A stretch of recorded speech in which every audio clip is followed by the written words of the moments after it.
Okay, so again, welcome to this evening's class on the Nagarjuna's Fundamental Wisdom, Discovering the Middle Way. So we're going to start, as we usually do, with a few prayers. So let me go ahead and do the screen share, and we'll do the prayers that we generally do for this class. So again, it should be showing on your screen now. We're going to do the praise to Shakyamuni Buddha, and tonight let's just do this one time in English. To the founder, the endowed transcendent destroyer, the one gone beyond, the foe destroyer, the completely perfected, fully awakened being, perfect in knowledge and in good conduct, Sugata, knower of the world, supreme guide of human beings to be tamed, teacher of gods and human beings, to you the completely and fully awakened one, the endowed transcendent destroyer, the glorious conqueror, the subduer from the Shakya clan, straight, make offerings, and go for refuge. So let's go then to the short mandala offering prayer. For again, the short mandala offering, we're just going to do that single verse. You can visualize the entire phenomenal world transformed into a beautiful paradise, free of all the faults and defects that we see in our world now, kind of symbolic of our own future Buddha land, as well as the Buddha land that all beings can attain. So we're making this vast pure offering to our gurus, to the Buddhas, so that we can receive their blessings to actualize these teachings in our hearts and our minds, especially the teachings on emptiness that we're going through in this course. So let's do that prayer together now. This ground, anointed with perfume, strewn with flowers, adorned with Mount Meru, for continents, sun, and the moon. I imagine this as a Buddha field and offer it. May all living beings enjoy this pure land. Idam Guru Ratna Mandalakam Niryatayami. And then finally, the refuge and bodhicitta verse. We'll be doing a short meditation on bodhicitta shortly. But this verse encapsulates those two key ideas, finding this heartfelt refuge in the Buddha, Dharma, and Sangha, and then on the basis of that, generating the wish to become a Buddha for the sake of all beings, and to think that that's the reason why we're here engaging in these teachings. Let's do this once in English and then twice in the Tibetan. I go for refuge until I am enlightened to the Buddha, the Dharma, and the Supreme Assembly. By the merit I create through listening to the Dharma, may I become a Buddha in order to benefit all sentient beings. Sangye chodang soki choknam la, jangchu bardu dakni kyabsu chi, daki chönyen gi pe sonam gi, drola penchir sangye drupar shog. Sangye chodang soki choknam la, jangchu bardu dakni kyabsu chi, daki chönyen gi pe sonam gi, drola penchir sangye drupar shog. Okay, so let's go ahead and do a short meditation before we begin. So again, I'll just remind everyone, if you want to mute your mics, that would be the best thing in terms of everyone then being able to hear me. But later on, when I open it up for questions, you can unmute your mic and ask a question if you'd like. Or you can certainly just put any questions or comments in the chat box, and I will get to those later on then. So let's just do a meditation to focus the mind a bit. Using the breath as a meditation object. And no doubt you have already a technique that you use with the breath, so feel free to do that for the next few minutes. If you don't have a technique that you use with the breath, then again, as usual, I suggest tuning into the sensation around the tip of the nose, where you feel the air coming in and out as you inhale, as you exhale. And making that your meditation object, just do your best to stay present with it. And then when the mind wanders, when you see that that's occurred, at that point, you let go of whatever it was that distracted you and gently bring the mind back to the breath. So I'll ring the chime to start the meditation period. And again, we'll do just a few minutes in silence, and then I'll lead you in a short reflection to set the motivation of bodhicitta for tonight's class. Can we download to an external hard drive the teachings, or are they too large?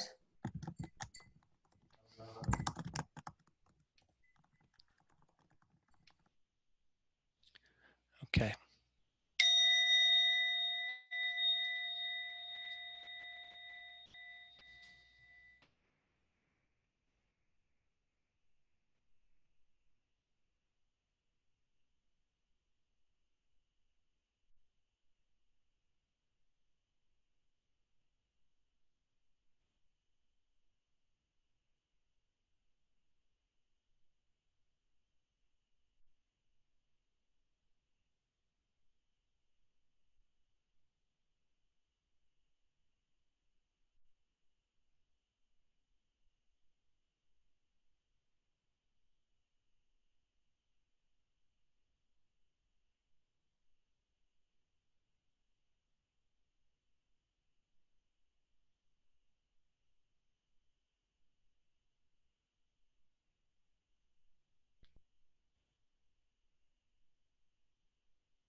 So now let's set our motivation together. And certainly with what's going on in the world right now, we have a reminder of the preciousness of this life. And one of the most basic teachings that we always try to recall during our days is the teachings on impermanence and death.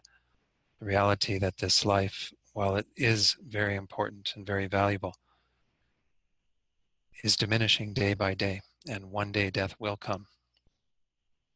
And today, death did come for many people, not just from this virus, but also from other causes, accidents, other illnesses, natural causes, accidents, what have you.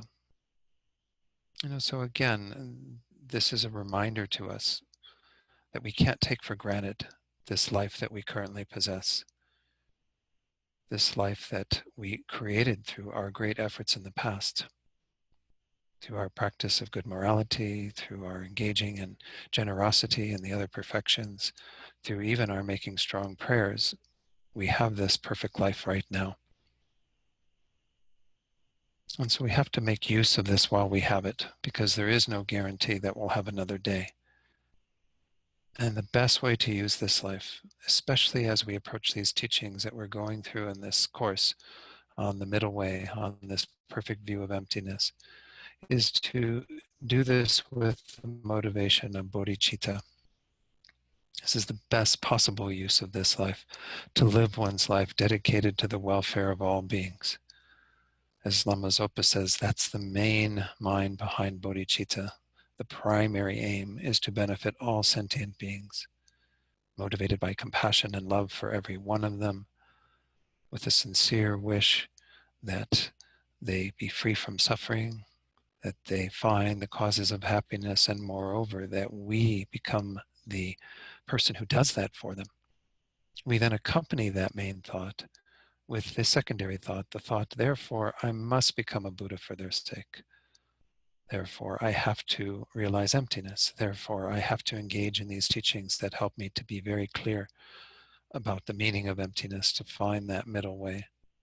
And by virtue of that, be able to remove everything that limits me currently, that keeps me from being fully enlightened. So bring that motivation very deeply into your heart, so that everything that we do tonight becomes a cause for that result, the enlightenment of ourselves, so we then can be dedicated fully and work perfectly for the enlightenment of all beings.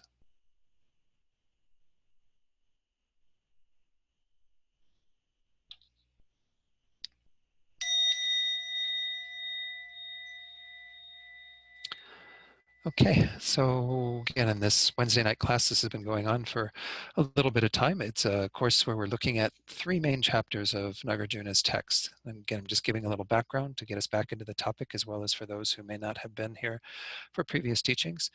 The very first chapter that we looked at, and this is in line with what His Holiness does, and he did in the book that's called The Middle Way, this wonderful book, that are a set of teachings that he gave in Toronto in 2004, prior to the Kalachakra that was given there. Anyway, he starts off with chapter 26. Chapter 26 is all about the 12 links of dependent origination. It kind of shows conventional existence, conventional reality, how this is what we are bound up in, is beginning with the very first link of ignorance, which is, of course, the main target of these teachings on emptiness. We then go through a variety of other causes that lead us to circle from life to life, that are the instrument through which we experience all the various existences we've had in samsara. So we're on this wheel of life currently, and that's due to our ignorance that doesn't see things correctly. That is, again, the main cause, the root cause. We then went on to chapter 18, which kind of looks at ultimate reality, ultimate truth, especially by examining the self, the person, the I, and coming to understand that this I does not exist in the way that we think it does, that it doesn't have any sort of discrete, substantial, inherent, intrinsic existence. And so the teachings in chapter 18 were very wonderful to kind of help us to break through some of that misunderstanding that we have, that incorrect knowing that thinks that the self exists in that independent way. So then we went on, and we're currently in chapter 24. We're nearing the end of chapter 24, and my hope is that after we do this chapter, we'll actually do some meditation on emptiness, a little bit of guidance on that I'll give you, and then do a session together. We'll see when we get to that. Might be next week, might be the following week, but so again, what we're looking at in chapter 24, it's an examination of the Four Noble Truths, but in essence, we can say that it also is giving us an understanding of the two truths. What we talked about in chapter 26, conventional truth, conventional reality, as well as in chapter 18, the ultimate truth of emptiness. And of course, within that understanding of the two truths, an ability to uphold everything that the Buddha taught, to really be able to embrace the Four Noble Truths within that understanding of emptiness. So it's a wonderful chapter, and there's some, interesting verses that we've gone through in the prior classes.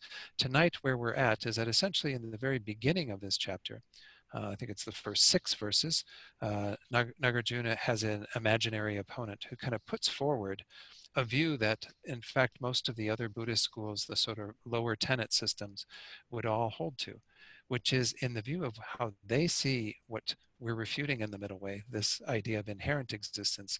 They see that as nihilistic, as if we refute that things have any intrinsic identity, any substantial identity from their own side, we've essentially negated their mere existence.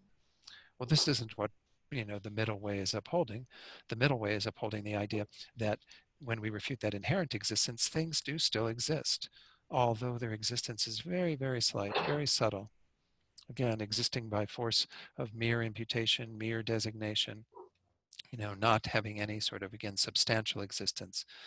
And so, again, this can be entirely upheld within the Madhyamika system. But nonetheless, the opponents of Madhyamika, again, all the lower schools of Buddhism, would look at this and say, no, you've gone too far. You've fallen into a nihilistic view. So the very first 6 verses were, the opponent saying things like in verse 1, if all of this is empty, neither arising nor disintegrating, then for you it follows that the Four Noble Truths do not exist. So this is why this is a chapter on the Four Noble Truths, is because that's where it starts, is this opponent saying, well, you can't uphold the Four Noble Truths if you say things are empty of inherent existence, because they equate that with things not existing at all, which again is not how it's to be understood. It's a way of existing that is fictitious, that does appear to us through the force of our own imprints from our ignorance that we've had since beginningless time. This is how things appear, is as if they have their own existence from their own side.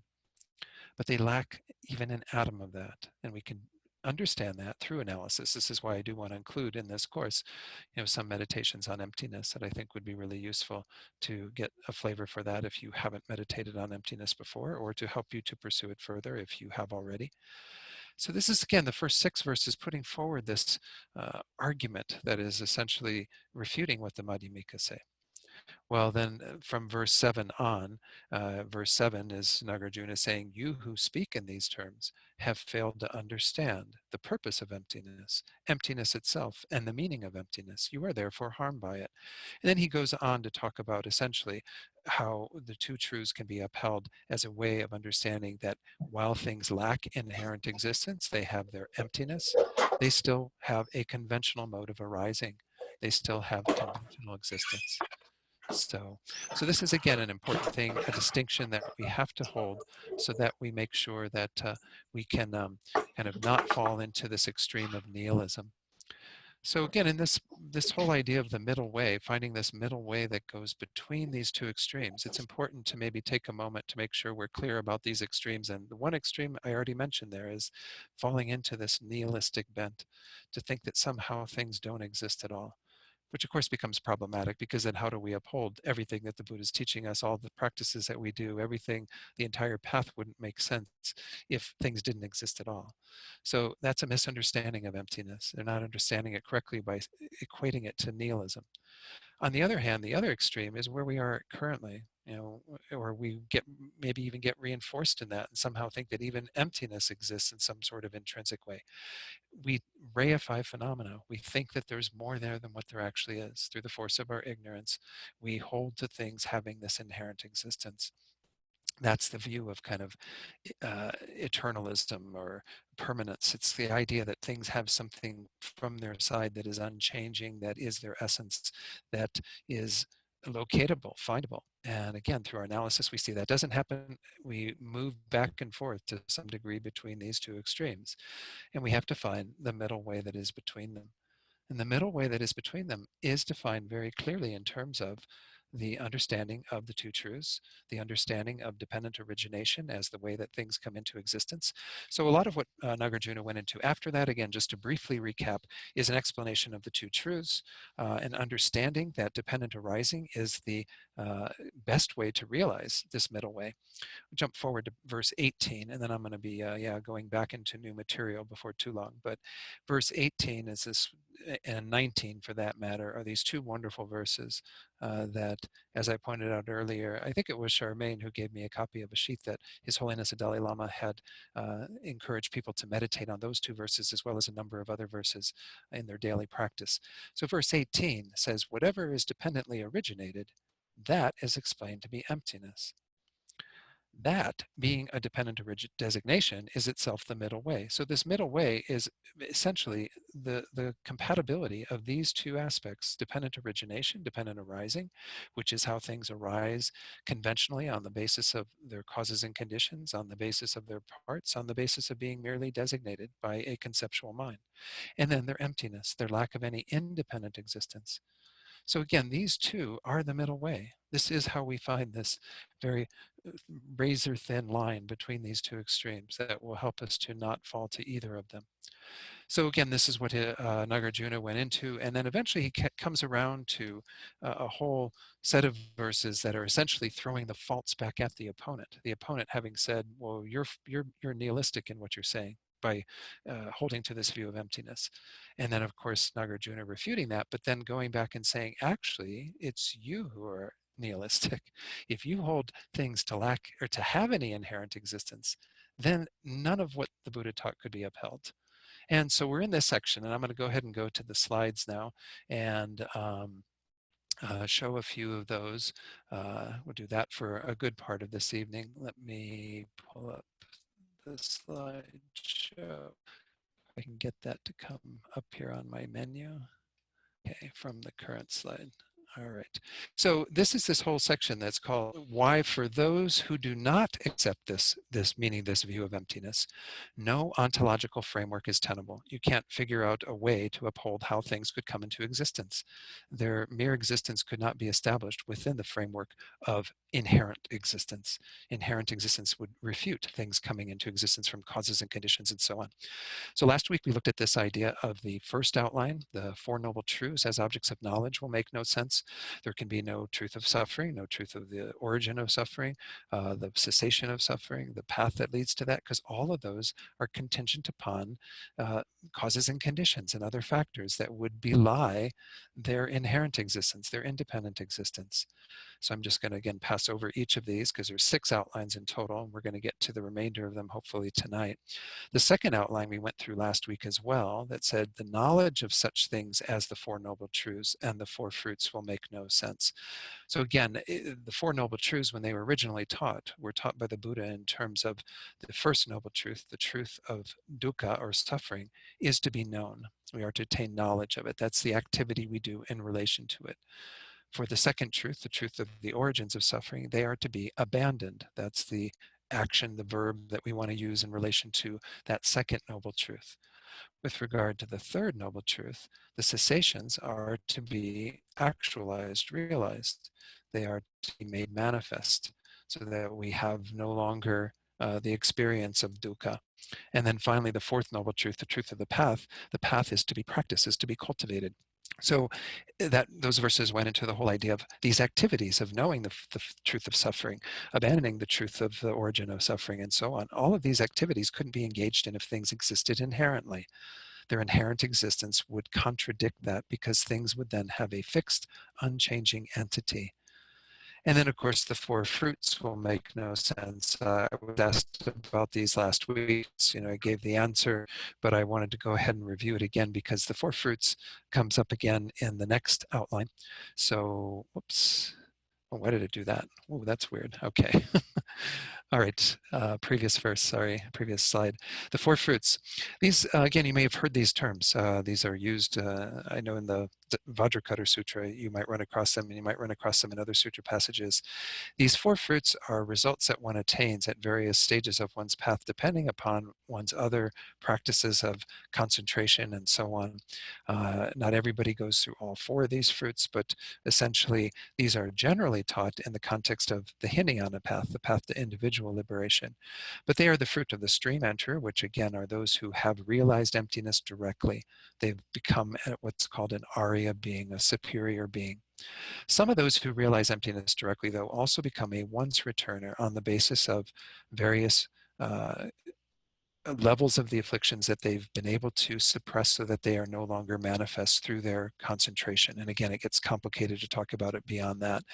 Non-returners are also people who've done additional work through developing deeper concentration where they will not return to this existence. They will achieve their state of liberation in that life. Once returners, I forgot to mention when I was on them, will actually have one more lifetime before they achieve that state. Finally, one achieves the actual state, which is foe destroyer. Foe destroyer is the one who has completely abandoned the afflictive obscurations, completely removed those from one's mind. And again, in the Hinayana path, the path of the person of the individual vehicle that wants to attain their individual liberation, this is the goal, is to be completely free from one's own afflictive obscurations, meaning ignorance, attachment, anger, all of afflictive minds, all of their seeds. And of course, anything that is supported on that would be also made incapable of producing its results. So again, this is the goal that one tries to achieve on the Hinayana path. On the Mahayana path, we can talk about those, but they are the first set of obstacles to be removed. The main set of obstacles for the bodhisattva, the one who's inclined towards the universal vehicle, the main obstacle to be removed are the knowledge obscurations, the obscurations to omniscience, which again is this false appearance that things seem to exist from their own side, as well as the imprints that cause that. So these are usually talked about in terms of the four fruits in terms of Hinayana, but there are both approachers, or the text that we're using, the translation by J. Garfield and so on, that uses the term enterers, and then there are the abiders. So the approachers to the four fruits and the abiders in the four fruits. So you have an approacher to stream enter who is the practitioner who is on their way to achieving that, just prior to achieving that, and then they have the actual person who abides in that state. And you have that for both, all four of these. Those end up becoming kind of the 8 kinds of persons that are sometimes talked about, and we'll see them coming up in tonight's verses that we're looking at.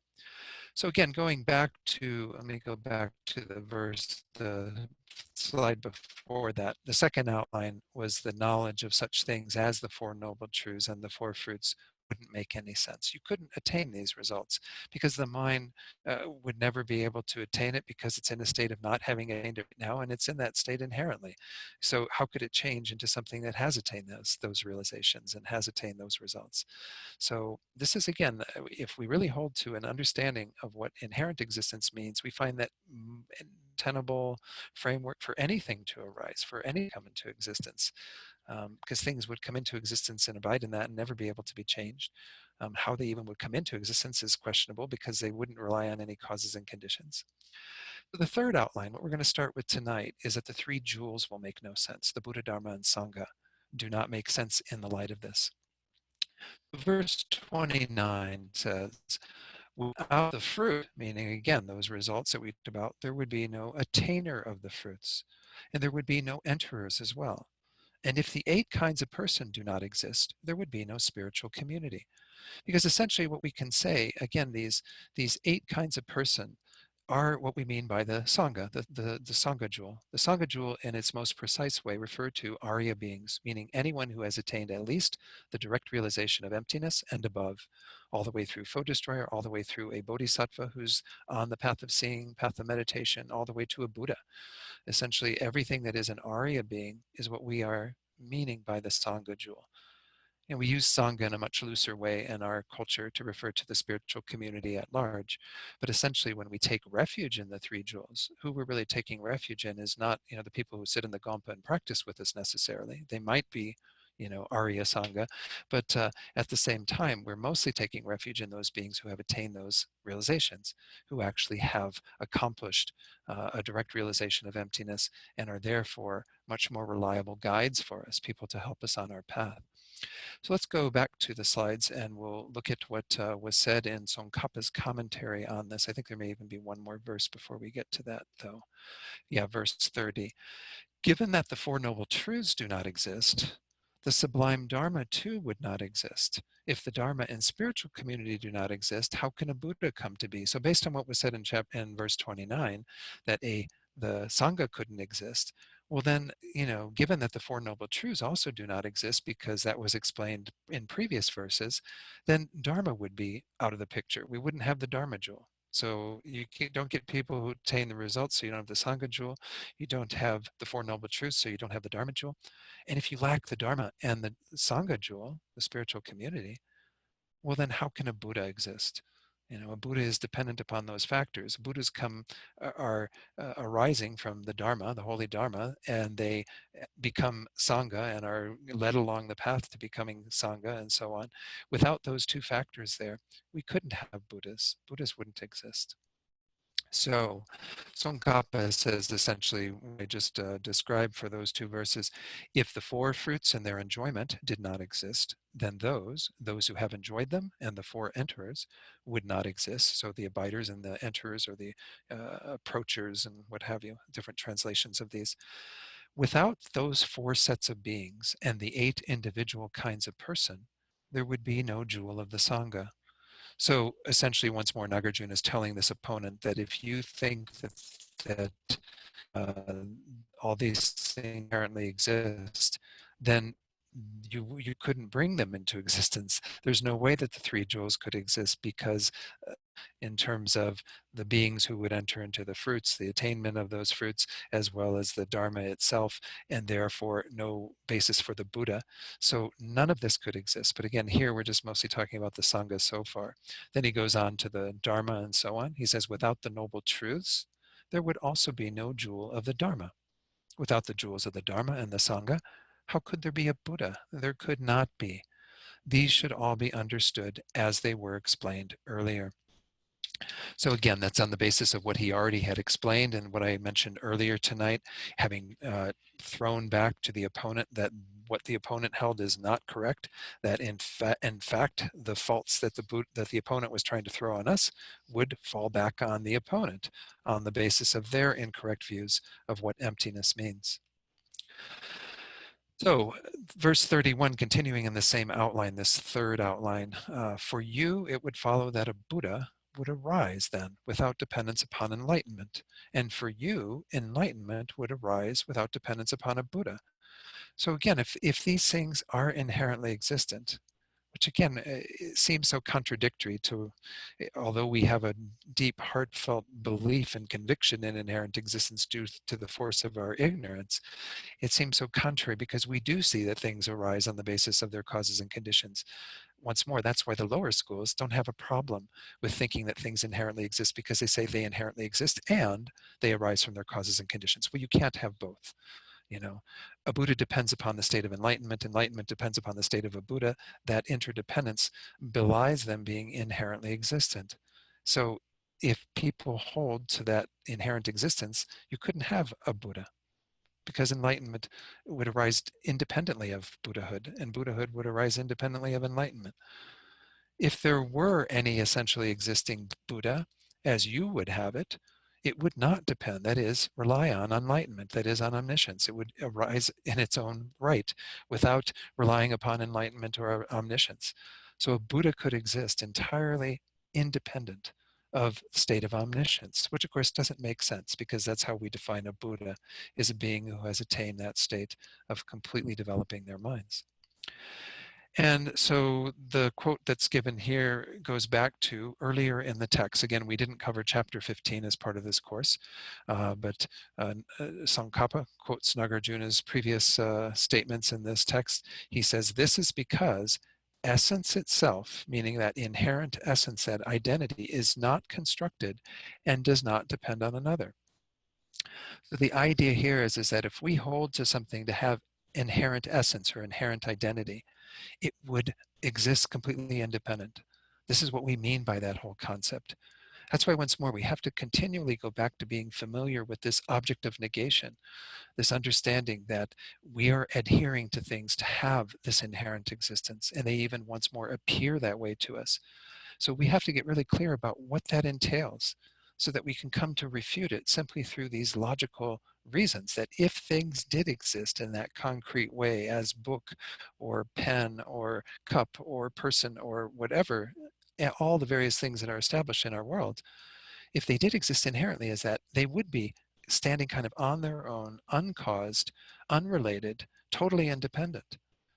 Which, once more, again, I go through the same process. We go, but that's not how we think of things, right? We know that there's causes and conditions that lead to things, but we keep adhering to things as if they have this fixed identity, as if there's something from their side that establishes what they are. So again, we have to work continually with these concepts, but in this section, it's being pointed out that we couldn't uphold, we've already talked about the Four Noble Truths and the Four Fruits and so on, we couldn't even uphold the Buddha, Dharma, and Sangha in the space of someone adhering to inherent existence, because they too arise in dependence upon various factors. So again, this is it does kind of pound the point home a bit with all these various sections, but I think it is important that we go through and really get the point of all of these, because we too are still clinging to inherent existence.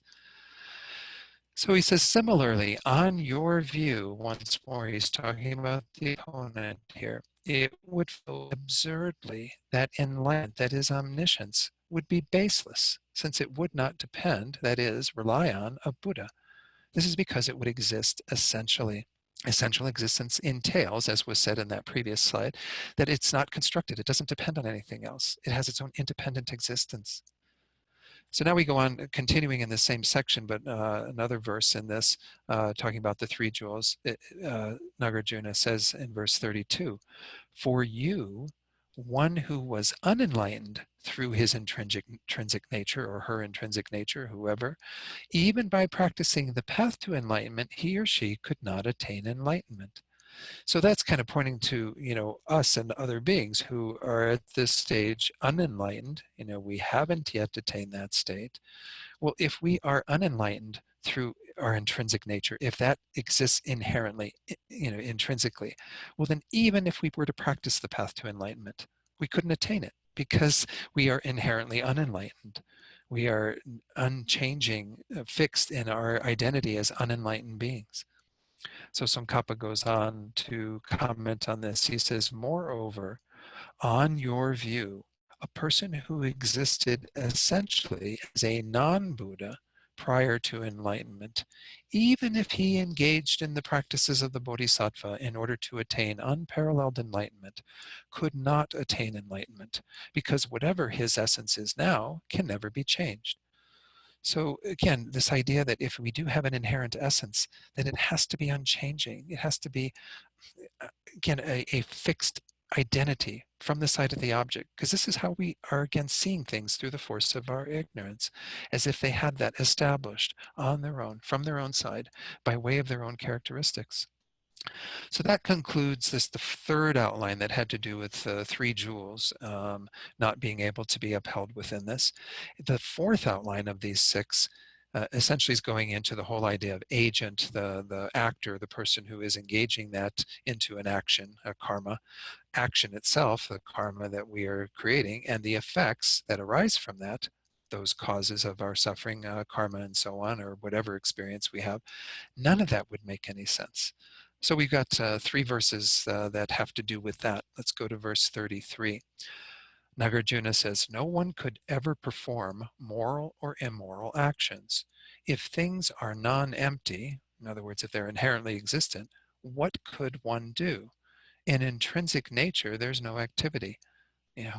Again, if we start talking about things existing intrinsically, inherently, then you can't have action, you can't have change, you can't have any of what we, again, see in the world around us. All of this would be denied. Moreover, Tsongkhapa says, if you maintain that things exist essentially, no person would perform virtuous, that is morally correct, or non-virtuous, immoral actions. This is because if things were not empty of essential existence, if they had that essential existence, in other words, what action could there be? Action is not tenable in the context of essential existence. So once we're connecting to that object of negation, that idea that we are adhering to through the force of our ignorance, that is what's the root of all of our suffering. We can't even uphold the law of cause and effect within that, because within that, the actions themselves would not be be able to be upheld. The person who is engaging in those actions would not be able to be upheld. None of this would be able to exist because things would have their own independent existence as an actor and as an action, which of course those words don't make any sense if they aren't related, but we know that they're related. We know that we as beings and other beings engage in actions, and we then experience the effects of those based on whether they are morally correct, virtuous, or immoral and therefore non-virtuous. So none of this can be upheld within the view of things having essential or inherent existence. In verse 34, once more, Nagarjuna points back to his opponent and says, "For you, it follows that effects would arise with no corresponding moral or immoral actions.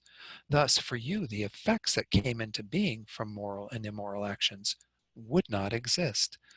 So the idea here is again that if you say that effects are exist, well, then they would arise completely independently of what actions one committed. So whether one committed a moral action, an immoral action, you could have a result arising that is completely independent of that. There would no longer be one of the most fundamental teachings of Buddhism, which is the understanding that karma, the law of cause and effect when it comes to the experiences of beings, is the operative mode by which we create our suffering and by which we create our happiness. And of course, by which we create our liberation, our enlightenment, and so on.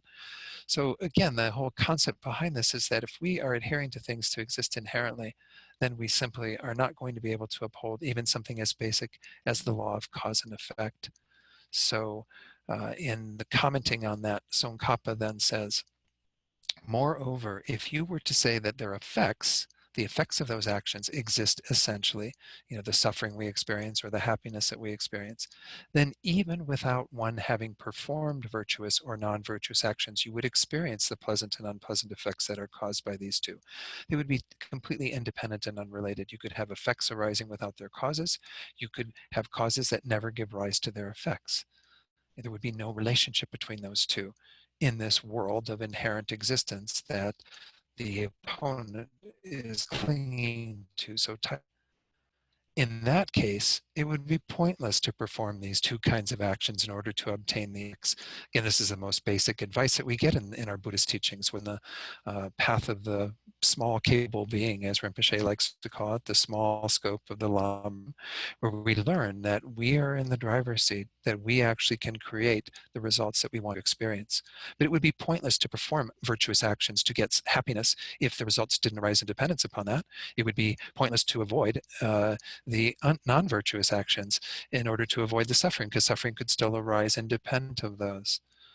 So therefore, without having performed the two kinds of actions, you would not experience the two effects that arise from the two causes, the virtuous and non-virtuous actions.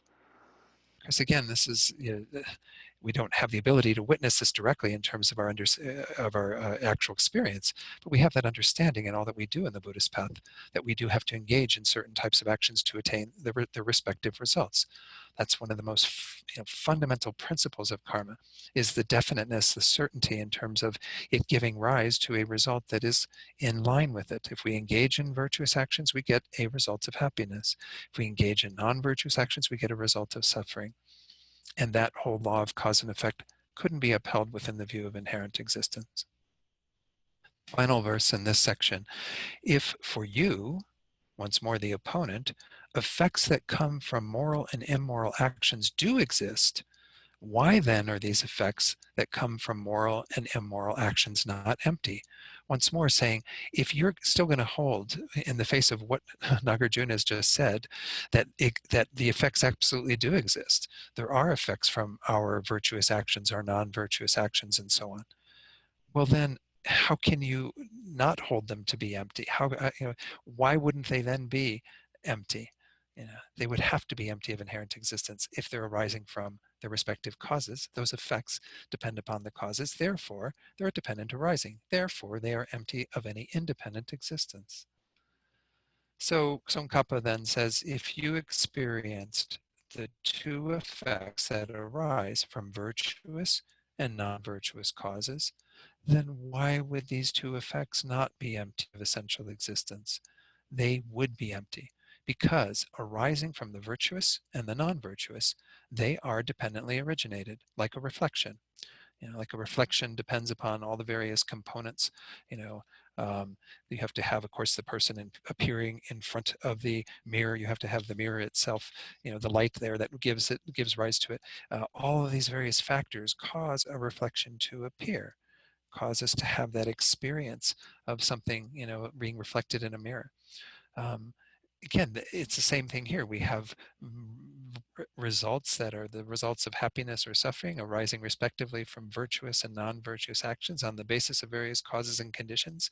Things come into existence. I do want to point out what I pointed out last week, which is kind of interesting. Again, when we talk about dependent arising in this whole section, Tsongkhapa and of course Nagarjuna in his root verses they're emphasizing this whole idea of the very first level of dependent arising. Recall that there are three levels. I touched on these earlier very briefly, but three levels that we can say phenomena come into existence in dependence upon other factors.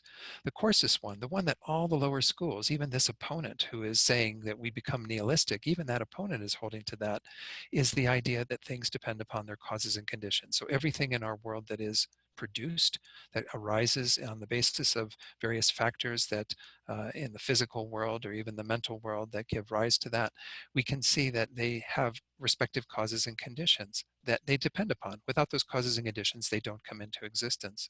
Of course, the lower schools, when they hear that very first level of dependent arising, they think, oh, well, that means that there must be something inherently there within the causes that give rise to an inherently existent result, and so on, because we're adhering to that idea of things needing to have something from their side to be established as what they are, to be self-established.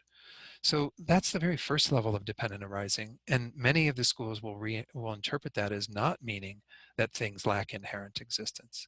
But of course, Tsongkhapa and Nagarjuna, in what they're explaining, says even that level of dependent arising shows that things can't exist independently. They can't exist on their own, apart from the causes and conditions that led to them. Therefore, they can't have any intrinsic existence. They have an existence that is a dependent arising, dependent upon those causes and conditions. The second and the third level, again, I touched on them very briefly, apply to all phenomena, not just those that are produced through causes and conditions. They apply to even what we call permanent, unchanging phenomena, of which emptiness is one. But anyway, the second one is that all things arise in dependence upon their parts. We have what we call a whole, and that's designated, and the idea of it behind, on the basis of parts. And we begin to look at those parts as a basis of designation within this understanding that the whole is merely designated to the parts. We finally arrive at the third level of dependent arising, which is that things depend upon a conceptual mind designating them. That we can say that there is the whole that is the cup that depends upon the parts of the cup. But the cup itself is really just a designation that we give to those parts that are the collection, that are the basis for that designation. So again, Tsongkhapa doesn't even jump to that, or neither does Nagarjuna. They talk about it throughout the text, certainly. But at this point, you don't even need to jump to that third level, which is the subtlest way that we can understand dependent arising, because it's implicit in the first level. That if things don't have an ability to arise on their own, those produced phenomena, they depend upon their causes and conditions, then they can't have any intrinsic identity. They can't be established from their own side. They can't be existing independent of our conceptually knowing them, our designating them. I think I'm hitting the screen when I hit the desk here sometimes. I apologize for that. Getting animated when I get into my talking about emptiness. So let's go back to the slides and into the next section then. This whole section again was all about understanding that actions and agents and the effects of those actions can't be upheld. They are no longer tenable within this framework of inherent existence. So the fifth outline of the sixth mundane conventions will make no sense. So here in these 3 verses, Nagarjuna essentially says, any of our mundane conventions, how we talk about what we're doing or what we're saying, none of this makes any sense in the light of things having inherent existence. Verse 36, he who rejects this emptiness of dependent origination undermines as well all worldly conventions. So he who rejects this emptiness that is essentially the equivalent of dependent origination, that is, the truth, the final truth that the Buddha taught in terms of the mode of existence of things, he who rejects it, or she who rejects it, whoever rejects it, undermines as well all worldly conventions. You can't uphold any worldly conventions in the space of that, because things would not be able to arise independently on their own. They always depend on other factors, whether it be their causes and conditions, whether it be their parts, whether it be, again, the subtlest way we talk about it, the mere designation through a conceptual awareness. So if you were to say that things exist essentially, Tsongkhapa says, this would be to deny emptiness, which is dependent origination. Again, we saw that earlier in verses 18 and 19. These two are equivalent. They're not, again, to say that when one understands dependent origination, to some degree, one understands emptiness. It's just that when one understands emptiness, then one sees the truth of dependent origination in its most vivid way. We come to understand the very subtlest way that things arise in dependence upon causes and conditions. They don't have an atom of inherent existence. So then Tsongkhapa says, one who did this, who essentially denied emptiness, would then undermine all mundane conventions, such as saying go, or do this, or stand up, or sit, or again, anything we want to posit in the world, anything that through the force of our conventional valid cognition we've established could not be established as such, because it doesn't arise independently. So if one denies emptiness, one therefore denies that things have any dependent arising, any way of coming into existence and dependence upon other factors. Verse 37, Nagarjuna says, for if emptiness itself is rejected, no functions will remain. There will be uninitiated actions, and there would be agents without action. So again, if you start saying that emptiness doesn't exist, that emptiness is fictitious, and that things have an independent existence, you actually will fall into the extreme of nihilism yourself again, because no functions can remain. There would be actions that would be uninitiated, which of course would be impossible to be actions themselves. There would be agents without action. Well, again, as I mentioned earlier, those two are interdependent terms. We can't talk about someone being an agent without being something that they are an agent of. If they're an actor, then they have to commit an action. Just like if we talk about a mother, someone who is a mother, that's in dependence upon them having a child, a daughter, a son, maybe more than one, but they are in that relationship of being a mother on the basis of a relationship to someone else, to their children, and so on. So again, this is the truth of all of these things. If we were to reject emptiness, then none of these things could exist, because they all have an interdependence upon other phenomena. So Tsongkhapa says, moreover, if one rejects the emptiness of sense existence of things, then, since things that exist essentially exist even without being created, nobody could perform any action. Because if you somehow are to still posit that things have some existence in the face of this, well, then they arise on their own without anyone performing any action. With a pot could exist without the potter, without the clay, without any of the other factors. It would exist essentially without being created. It would be on its own, independently existing. Nobody, such as the potter, could perform the action of spinning the pot, creating the pot. There would be action without any effort, that is, without any performance. And there would be agents, even though they had not performed any actions. So nonsensical kind of conclusions, right? That's how, again, how could you have an agent of an action without the action existing?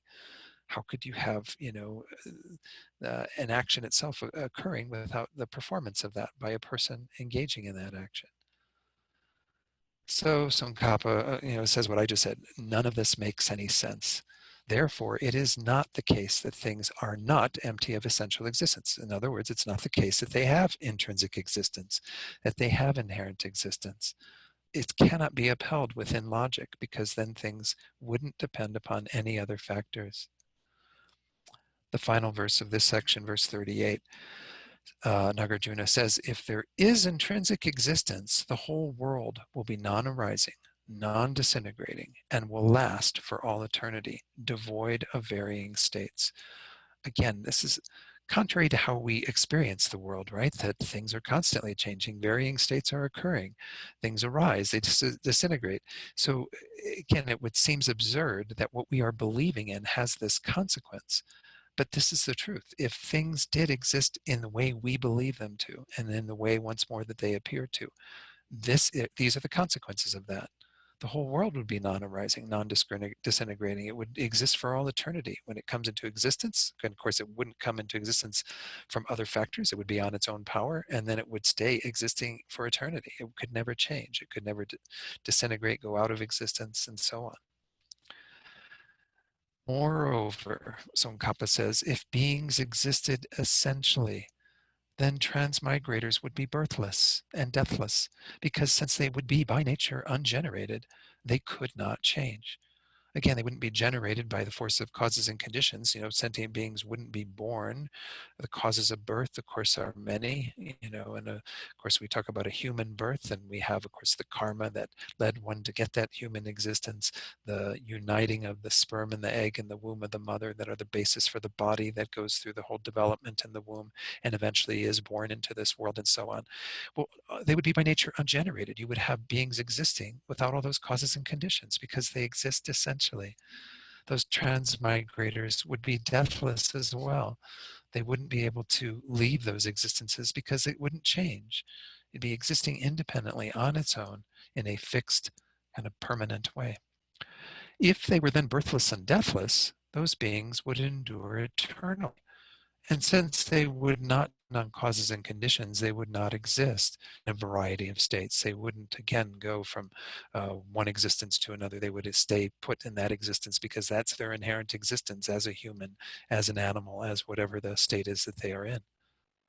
And then, as the Lord Buddha has said, Tsongkhapa here quotes this Pitputra Samagama Sutra.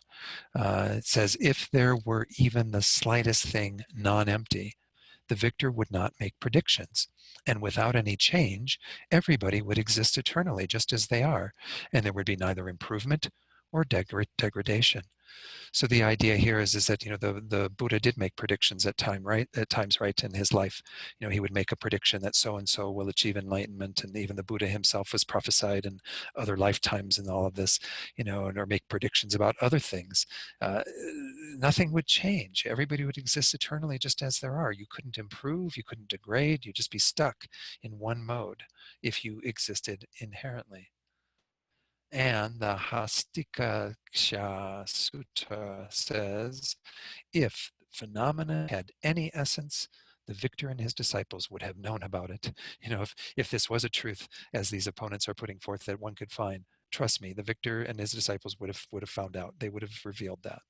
But no eternal phenomena could achieve nirvana. Nothing that is eternal and unchanging and fixed could ever achieve nirvana. So the wise would never cease their fabrication. Even though we develop some wisdom on the path, we could never get rid of our fabrication. So all of this is just, again, from the sutra passage pointing out that it cannot be upheld that things exist essentially. The Buddha never said such, and the Buddha never found this to be true. The Buddha at times did make some references to things that might lead one initially to say, well, yes, things have some essential existence, because that was what those disciples needed at first to engage in the teachings on karma and so on. But the Buddha, in his great number of sutras, and especially the Prajnaparamita sutras, that the Nagarjuna's text is the kind of the way of spelling out what the Buddha's intent was through that text, those texts of the teachings on the perfection of wisdom. They, of course, spell out a very different view of reality, that things don't have any essence, don't have any inherent existence. And in the light of the two last lines of this, the eternal phenomena, something that's eternal and unchanging, how could it achieve nirvana? If we were unchanging beings, we would never be able to get rid of our fabrications, our elaborations on the basis of our ignorance, we would never be able to attain the state of nirvana that's free from that. So then Tsongkhapa ends with this kind of wonderful little final statement. It is clear that these sutras present emptiness as meaning dependent origination.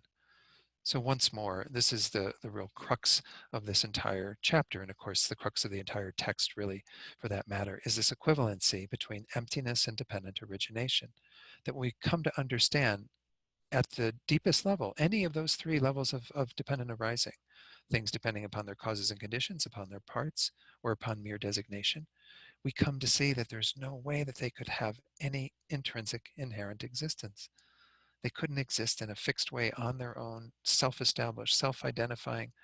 So therefore, we come to understand emptiness through dependent arising. Once more, I've mentioned this a number of times previously, it's called the king of reasonings, because as I said earlier, it does manage, if we use the truth of dependent arising in the wisest way, to lead us to that reality that is the middle way, that is the between those two extremes.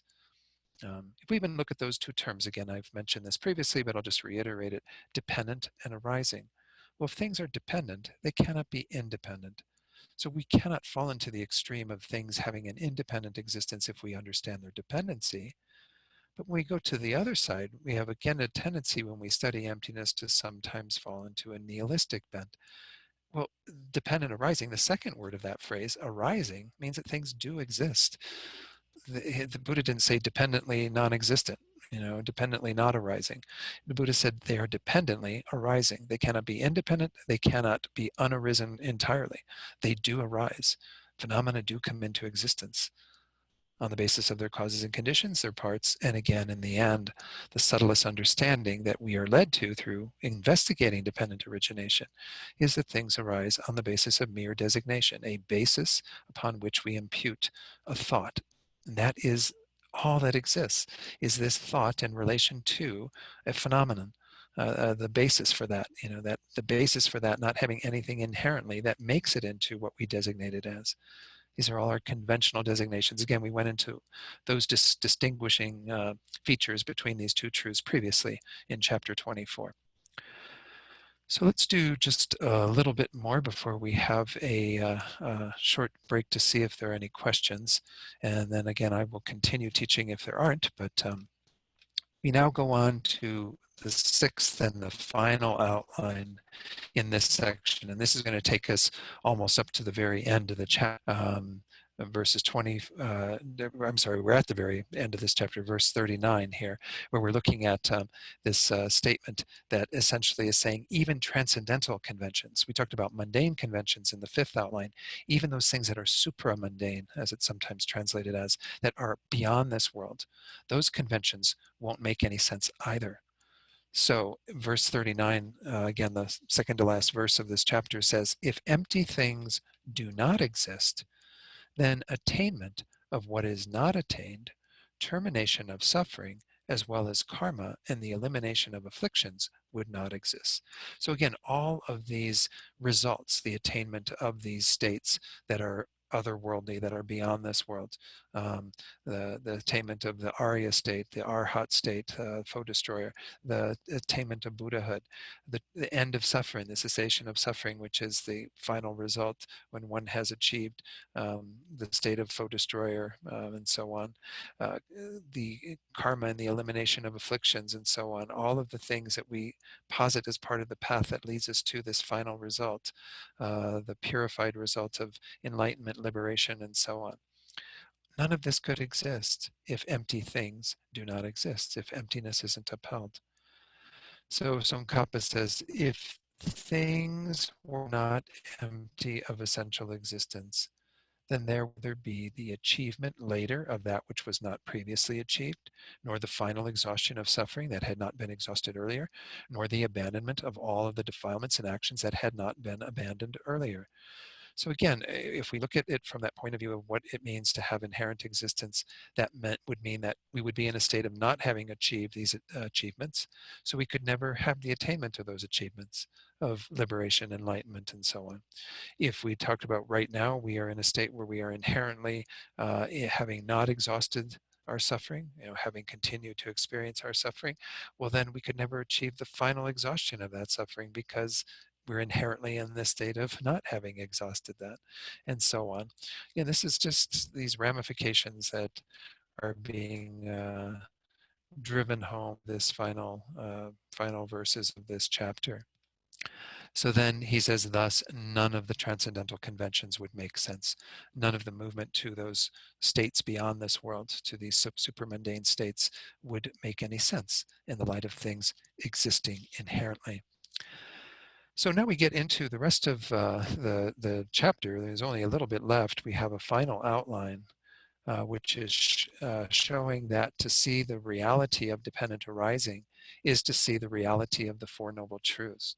And this is the final verse of chapter 24, verse 40, that kind of says once more, pounds that home, that dependent arising is the way in which we come to see the reality of the Four Noble Truths, the emptiness of the Four Noble Truths, and so on. And yet their conventional arising in dependence upon the various factors. So this verse is a really nice one too, and it sort of does have a way of bringing this all together, this chapter on the Four Noble Truths. Nagarjuna says, whoever sees sees the truth of suffering, its origin and cessation, and the path to cessation. So I want to read here, I want to move from the slides to another book that is on the reading list that again is at the website, TNL's website in terms of this course. And this is for a little book that's by Barry Curzon. That's a fairly new book. And it doesn't have a lot of commentary on these chapters, but nonetheless goes through a similar sort of schema of looking at these three chapters, and even goes on to discuss chapter, I think it's 23, on the Tathagata, and one on conditions. I think that's the 5th chapter. I'm not sure. Can't remember which chapter of the text it is. Oh, that's the 1st chapter. I'm sorry. Anyway, in his commentary on this, page 87, he says first about the 39th verse that we completed just a short while ago. When those who reify reality reject emptiness, this implies that beings possessing lesser results could not attain higher results. As I was explaining, if we are in this state of the results of experiencing our suffering, we could never go beyond that suffering to achieve the freedom from that. So it says, hence, no one would be freed from karma and delusions, and no one could attain freedom from suffering. The 39th verse shows the absurd consequence that the 3rd and 4th Noble Truths would be utterly impossible given the view of reification, that we could never attain a complete cessation of our suffering, that we could never practice the path that would lead to that because we're stuck in our inherently existent state as unenlightened, unliberated beings. So then he goes here, and this is the nice part that I wanted to share with you in particular about verse 40. He says, thus, whoever correctly sees the true meaning of dependent origination will understand conditioned pervasive suffering. They will then recognize the cause of suffering and hence will attain cessation from that suffering. Nagarjuna shows here in the 40th and last verse that understanding emptiness is equivalent to understanding the Four Noble Truths, precisely what the opponent claimed could not be understood within the framework of emptiness. Again, that very first verse from chapter 24 that I read to you earlier. The Four Noble Truths are a metaphor for understanding everything one needs to understand, and they are exactly what the opponent claimed that Nagarjuna himself undermined. So if we come to understand, again, the truth of dependent arising and therefore emptiness, then we get this 3rd level of suffering. Again, recall that when we talk about dukkha, sometimes we use the word suffering, and I fall into doing that quite frequently, but I really prefer to use dukkha because it doesn't have the connotation of what we call suffering in our world, in our culture. The very first level of dukkha being the grosser forms of dukkha that we can see quite readily in ourselves and in other beings, what we call pain, manifest pain, anguish, mental and physical suffering that's quite evident. That's what we normally refer to as suffering. The 2nd level being the suffering of change, or dukkha of change, where we have even those pleasant experiences that we experience not being able to be sustained, and if we do try to sustain them, they lead to unpleasant results. They become painful. The third level that was mentioned by Barry Curson in this text is what we call pervasive compounding or conditioned suffering. Lama Zopa likes this idea of compounding, like our compounding interest in a bank account, a savings account, where it kind of keeps building on itself. We keep creating more and more causes for suffering. And it's pervasive because it pervades every experience within samsara. As long as we're under the control of our karma and our delusions, we're going to experience this unsatisfactory state. This third level of dukkha is rooted in the concept then that the main cause of our perpetuating our own stay in samsara is our fundamental ignorance, is our adhering to things as having that intrinsic existence. And as long as we cling to that, we're going to be in this state. We're going to experience 24/7 suffering. As Lama Zopa says, this truth points to the fact that there are no vacations in samsara. We can never get away from it. And again, becomes very obvious at times like this when the whole world essentially is being affected by what's going on with this virus and what have you. But this is around us all the time. This is what we're dealing with even in our good times, our bad times, whatever times, is the state that we are in, under the control of our karma and delusions, the main delusion being this ignorance that we saw in chapter 26, the root of our suffering, the beginning of the 12 links of dependent arising. That adherence to ourselves as inherently existing is what keeps the whole wheel spinning. If we come to understand dependent origination and thereby emptiness, we understand most fully the intent and the meaning of the teachings on the Four Noble Truths.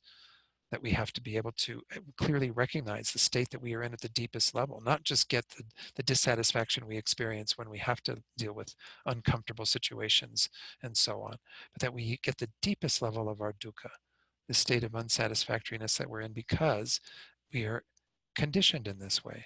We have the causes and conditions within us through our ignorance, our delusions, our karma, to continue to have these experiences. So if we get the first noble truth clearly through an understanding of dependent origination, we see that that truth of its arising on the basis of that speaks to its emptiness, speaks to the emptiness in which all of this is ceased, in which the causes of our suffering, the second noble truth, will be done away with. The attainment of the state of cessation of all of that dukkha will be accomplished through practicing the path that comes to realize the emptiness of all phenomena. So it's really quite profound to think that essentially the teachings on emptiness are embedded within the Four Noble Truths, the Four Noble Truths within emptiness. And thereby, Nagarjuna, and of course Tsongkhapa in his commentary as well, have actually upheld the Four Noble Truths within all of what they teach, within the understanding of dependent origination and emptiness. The Four Noble Truths are most perfectly upheld because their clearest understanding is made available through our understanding of emptiness and dependent origination. So it's quite a nice way to look at it, I think. I really appreciated Barry Curzon pointing it out in that way. It's not maybe quite as evident from the commentaries. Tsongkhapa, in commenting on verse 40, says, "Therefore, if one maintains that things exist essentially, this entire system would be untenable. Therefore, the practitioner who has seen emptiness to have the characteristic of dependent origination sees the reality of the Four Noble Truths, suffering, its origin, its cessation, and the path, all of which again are embodied within the concept of dependent origination. And we often talk about the Four Noble Truths being in two sets that are sort of cause and effect within that. The cause of the origin of suffering, of course, giving rise to the first noble truth, the suffering itself, the dukkha. And then the cessation, which is technically not a result. A cessation is a permanent phenomenon. When it comes into existence, it doesn't change moment by moment, but it is nonetheless arising on the basis of the cause of the path having been practiced to the fullest degree. When we attain the complete cessation of our suffering, that is through having done all of the work in developing our minds, which is, again, dependent origination. The causes that we create through studying, practicing the Dharma, developing our concentration, generating realizations, all of that will lead to accomplishing this state of cessation, this resultant state that is nirvana, that is peace, and of course is embodied within Buddhahood. So if one maintains that things exist essentially, everything I just explained is untenable. it can't be upheld. We can't possibly put forth a system whereby things can come into existence in this way, cause from their causes and conditions and so on, within the sphere of things having intrinsic existence. Then he has another quote. This is a rather long quote. I went ahead and I put it on slides. We'll just go through it quickly. I won't maybe comment on it until the end, unless I see something that I want to comment on, but I will try to go through this a little bit quickly because it's just a longer sutra quote that establishes this concept. O Transcendental Lord, how should one understand the Four Noble Truths? The Transcendental Lord, the Buddha, replied, O Manjushri, whoever has seen compounded phenomena to be unarisen has completely understood suffering. Again, when the term unarisen is used there, we mean unarisen inherently. It does not arise inherently, intrinsically. Whoever has seen all phenomena to be unarisen has abandoned the source of suffering. So you abandon suffering by seeing, all phenomena to be unarisen. Whoever's seen it has also abandoned the sources of suffering. Again, recall that was the verb we use with regard to sources. Go back to the previous slide. We have the understanding or the knowing of dukkha, of suffering. Here we have, if we see phenomena to be essentially unarisen, that they cannot arise from their own side intrinsically, we've abandoned the sources of suffering. Again, whoever has seen all phenomena to be completely liberated from any stains of inherent existence has realized cessation, third noble truth. Whoever has seen all phenomena to be completely unarisen has practiced the path. Again, when we have taken it to that degree where we no longer have any conceptions of inherent existence within our minds, see that things are completely unarisen independently, intrinsically, then we've practiced the full path. O Manjushri, whoever has seen the Four Noble Truths this way. Oh, I made a mess. I was typing this afternoon and I guess I had my fingers on the wrong keys and didn't do my editing. Sorry. Does not conceptualize that which is non-conceptual, saying these phenomena are virtuous, these phenomena are non-virtuous, these phenomena are to be abandoned, these phenomena are to be realized. So again, we can abandon that kind of conceptualization that is the designating of stuff at the level of understanding the ultimate reality of things. Suffering should be completely understood. The origins of suffering should be abandoned. Cessation should be realized, and the path should be practiced. Thus, he does not see imaginary phenomena. He or she who has attained that level of realization doesn't fabricate things, doesn't adhere to any of what the Buddha taught as being inherently existent, because one has seen the reality. Foolish ordinary beings, when they conceptualize these phenomena, develop desire, aversion, and confusion, the three root poisons. But he neither accepts nor rejects any phenomenon, and the one who neither accepts nor rejects does not develop attachment to the three realms. Again, so we come to understand that we don't fully accept things in an inherently existent way, nor do we completely reject them in a non-existently way. We find that middle way again between these two. The Buddha is telling us here, attachment doesn't arise when we are abiding in that space of the middle way. He or she again sees the three realms as unarisen and as like illusions, like dreams, and like echoes. In virtue of seeing all phenomena as having that nature, he becomes free from attachment and aversion towards all sentient beings. So again, these analogies are used frequently, things being like illusions, like dreams, like echoes. The fact that things exist in these very deceptive ways. Just like an echo, you might think is another voice coming at you when it was just the echo of your own voice and your actual own voice. It's the waves of molecules have bounced back to you. Our dreams are that we have such conviction in the midst of a dream that when we wake, we see are not real in that way at all, or illusions that someone conjures up that appear to be the real object but are not. So in virtue of seeing things in that way, we become free from attachment and aversion towards all sentient beings, towards anything we experience that would normally bring about those delusions. Why is that so, the Buddha says? Because he does not objectify the phenomena toward which one might develop attachment and aversion. With his sky-like mind, he does not see even the Buddha to be real, nor does he see the Dharma to be real, nor does he see the Sangha to be real.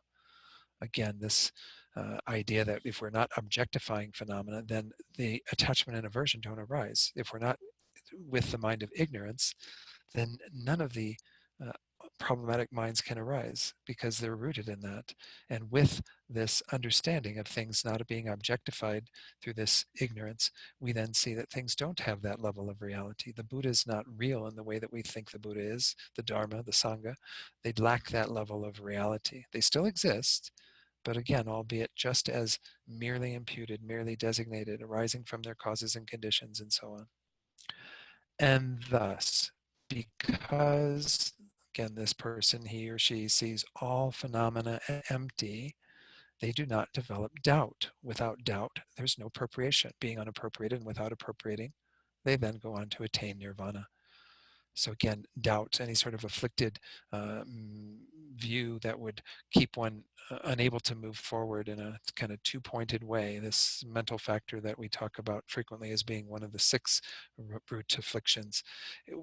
If we don't have any doubt because we clearly have the conviction as to how things actually exist as empty of inherent existence, as dependent arisings within the sphere of that, without that doubt, we don't appropriate. We don't appropriate aggregates. Being unappropriated and without appropriating aggregates, we attain nirvana.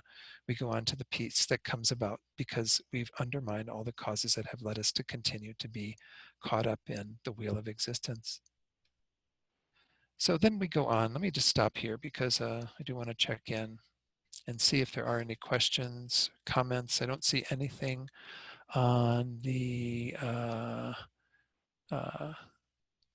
chat box that has any questions. Again, you're welcome to ask questions by unmuting your mic. I think you can all do that if you do have a question. And you'll end up on screen if you do have your camera on, because then you'll be video recorded as part of this. But nonetheless, if you can do that, that would be great. If you have a question you'd prefer to ask on the chat box, you can do that. Are there any questions, comments? So again, I think we can finish this chapter pretty easily, and maybe we'll even finish a little bit earlier tonight. I've got a little bit more to read from the text. And then what I thought I would do again is to, in the next few classes, because there's only a few more, I think, till in April and what have you. Okay, there is one question here. Thanks, Jane, for the question. I get confused when we switch from arising phenomenon to unarisen. Okay, so when we talk about phenomena arising, and actually there was a slide on this in the previous class that maybe I could try to find, but nonetheless I'll do my best to explain it before going to that. We talk about this concept of the Buddha using this term unarisen versus the way we talk about dependent arising. We're talking about kind of 2 different ways of understanding the concept of things arising. In terms of dependent arising, this is our conceptual understanding that everything arises, it comes into existence on the basis of a variety of phenomena. You know, their causes and conditions, the parts, the designation of that, and so on. So when we use the concept of arising phenomena, it means that they arise in dependence upon those factors. And their arising is done only within the sphere of conventional understanding, conventionalities. When we talk about the word unarisen, as the Buddha was using it, we are talking about the negation of them arising independently. So they're totally related concepts, but the idea is that unarisen, things being unarisen, means that there is no way they could arise on their own independently. So there we're using kind of the object of negation. When we say unarisen, we mean not arising independently. When we use arising, we mean arising dependently. So once more getting at the same meaning, just like we've been talking about, and Nagarjuna is emphasizing that we get the same understanding when we see that things are empty of arising independently, they are unarisen. We also see then that they arise dependently. So these are, again, the 2 sides of the same coin. Dependent arising, meaning that things arise on the basis of causes and conditions, parts, designation, and then they're unarisen, meaning that they cannot arise independently. So again, whenever the Buddha used this term, and it was in one of the verses that Tsongkhapa quoted, essentially saying that that's what we mean when the Buddha said unarisen in various sutras. He said all phenomena are unarisen. He didn't mean that they don't exist at all, they don't come into existence. He was saying, he meant that they don't come into existence or arise on their own independently. from nowhere. They arise on the basis of their causes and conditions, on the basis of their parts, on the basis of being designated by an imputing consciousness. Okay. So again, I don't know that I need to go back to the slide or not. Hopefully that was clear, because we're talking once more about kind of, okay, all right, good. I guess I did good enough in explaining that. Thank you for that question, Jane. It's good to see you online, or have you online with us. So. All right, well, let me go ahead. If there's no other questions, I'm going to go ahead and do the finishing off of this chapter so that we can do some meditations and instruction on how to meditate on emptiness in the next few classes. There is a sort of summary of the chapter that is in Tsongkhapa's commentary. He says, when the Madhyamika shows that not even the slightest phenomenon related to samsara or nirvana exists essentially, our opponents argue that according to our system, the entire framework of mundane and transcendental phenomena makes no sense. Again, this is what we saw in this chapter, right? The very beginning, the opponent coming forward and saying, when you Madhyamikas, when you come out and say this, that things don't exist essentially or inherently, no phenomenon exists that way, well, then you can't uphold how anything exists. Because you've negated their inherent existence, you've negated their existence, which again is not a correct assumption. In response to this, the present chapter explains things as follows. There is not even the slightest particle that withstands analysis through the arguments that examine and reject true existence. So we can't find something that through that analysis is actually upheld as inherently existent. Therefore, while the opponent's system contains errors that make it impossible for him to assert this exists and this does not only do we not commit those errors in our own system, but this entire framework makes perfect sense. Everything that the Buddha taught makes complete sense within the view of emptiness. The Four Noble Truths, the three jewels, the four fruits, the agent, action, and so on, the results, all of this makes sense within the understanding of emptiness. The main point is that the meaning of emptiness is dependent origination. As I said earlier, this is the one point that if you sit through any of these teachings on chapter 24, this is the one to get. The meaning of emptiness is dependent origination. But emptiness does not mean the negation of things such as agent and action, or any of the other things we've talked about, or any mundane convention, any supramundane convention. Thus, one who is discerning and aspires to subscribe to the Madhyamaka system should think in that manner. The reificationists, again, the reificationists are anyone who reifies phenomena by establishing inherent existence, by thinking that that does exist. As I said, all the other Buddhist schools would fall into this. Even the other Madhyamika school, the Svatantrika Madhyamaka versus the Prasangika Madhyamaka, they would even fall into this to a degree by saying that things exist from their own side to some degree, or else we couldn't even impute their identity on them. So these reificationists press us hard, us, Prasangika Madhyamikas, saying, according to your system, the entire framework of the mundane and the transcendental makes no sense. One should not rush into a place in advance before the other one push by saying that according to our system, we cannot say that we cannot set out any framework within which one could say this exists and this does not exist. So the footnote in the text here is saying that this statement that is being made here is kind of aimed at the Madhyamikas in particular, again the Svatantrikas, who in Tsongkhapa's view adopt a nihilistic understanding of Madhyamaka. That they think that what Prasangika is setting forth is going to fall into that nihilistic framework. So within this understanding, we can establish this exists and this does not exist. Without that, we can't possibly do that. Things would fall apart if you are not adhering to the correct view of emptiness. So this is the. Did I put all of this in here? Yeah, I think I did. Yeah, this is the commentary on the 24th chapter, having 40 verses, called The Examination of the Four Noble Truths. That's the ending of the chapter. So I apologize for that one typo on the slide earlier. Again, I was putting some of this together this afternoon and just I didn't get it right. So any final comments or questions? Okay, so let's go ahead and do our prayers. Again, I am not including the one practice that we've been doing for epidemics and so on that Rinpoche has encouraged. I do that on Saturdays and Sundays with those two teachings, and even tomorrow night when I do the teaching that I do for the Taoist group that you can also join, I'll do that because those are a little bit longer. This is only an hour and a half, and I felt that it was important just to spend this time in class. So let's go ahead and go to the prayers. I'll put them on screen again so that we can do those together to dedicate the merit from being together here tonight in this class. We'll begin with the dedication prayers that are in the corner there that are essentially dedicating all this positive energy we've created for our own enlightenment and the enlightenment of all sentient beings. And without a second's delay, may this happen. But we're securing, making this positive potential safe so that it will bring forth that result.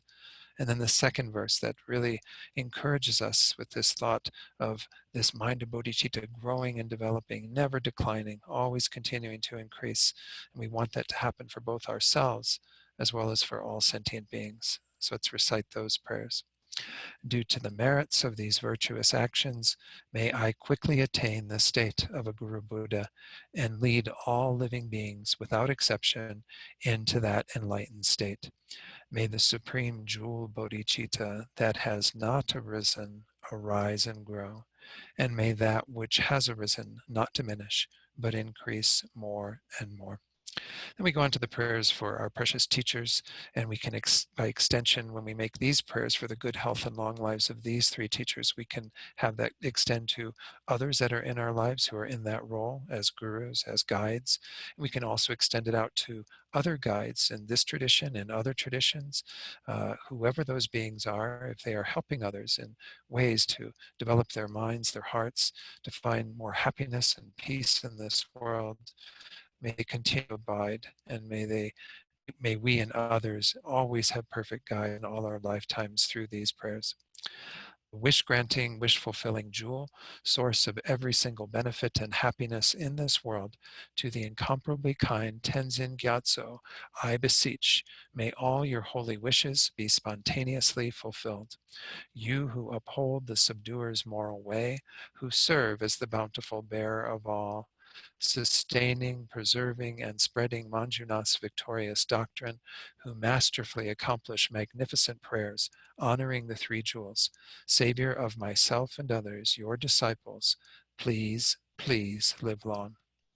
And then for Osohita, again, we're trying to make prayers for not just for Rinpoche's good health and long life and for him to return to TNL quickly, but also for Osohita to have a good health and a long life, and for him to also come to Tupten Norberling to Santa Fe very quickly.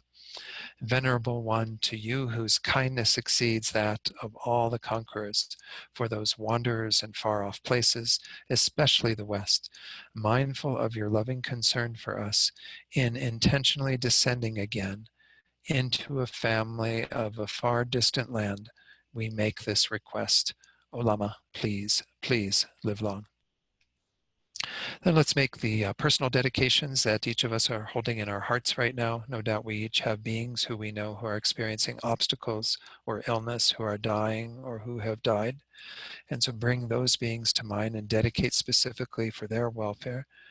But also we can bring to mind all of those who are being impacted by this virus, by other harm in our world due to the elements and so on.